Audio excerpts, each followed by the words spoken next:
శ్రీరామనవమిని పురస్కరించుకుని సీతారాముల కళ్యాణానికి అన్ని ఏర్పాట్లు పూర్తి చేసినట్లు నిర్వాహకులు రాములు తెలిపారు.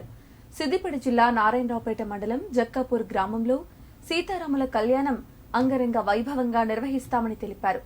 గ్రామస్తులు, చుట్టుపక్కల గ్రామాల ప్రజలు పాల్గొని ఈ కార్యక్రమాన్ని విజయవంతం చేయాలని కోరారు. భక్తులకు అన్నదాన కార్యక్రమం చేయనున్నట్లు చెప్పారు.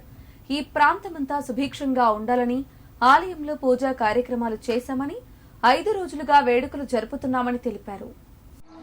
జక్కాపురం శ్రీ కోదండరామాలయం 2007 సంవత్సరంలో ప్రతిష్టాపన జరిగి ఇప్పటి వరకు అప్రతిహతంగా పూజా కార్యక్రమాలు, శ్రీరామనవమి కార్యక్రమాలు బ్రహ్మాండంగా ఇక్కడ జరుగుతున్నాయి. స్వామివారి అనుగ్రహంతో ఎప్పటికీ ఇట్లే జరగాలని స్వామివారి ఆశీర్వాదం కోరుతున్నాం. శ్రీ కోదండరామాలయం హరిహర సన్నిధానం ఇది. 2007లో శ్రీ కొడకండ్ల సిద్ధాంతి గారిచే ప్రతిష్ఠింపబడిన ఈ ఆలయంలో అప్పటి నుండి ఇప్పటి వరకు అంగరంగ వైభవంగా ప్రతి సంవత్సరం శ్రీరామ నవమి ఉత్సవాలు శ్రీ దొంతుల రాములు, సుజాత దంపతుల ఆధ్వర్యంలో పుర ప్రముఖులందరి సమక్షంలో చుట్టుపక్కల గ్రామాల యొక్క భక్తుల సన్నిధిలో అద్భుతంగా జరుగుతున్నాయి.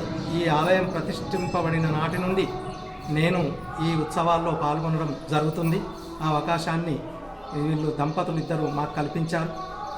అంతే 3 రోజులనే కాకుండా దాదాపుగా ప్రతిష్ఠింపబడ్డ నాటి నుండి 5 రోజుల పాంచాన్నిక కార్యక్రమం కూడా జరుగుతూ సంవత్సరానికి సుందరకాండ హవనం, సంక్షేప రామాయణం మొదలైన విశేష కార్యక్రమాన్ని కూడా జరిపించడం జరుగుతుంది.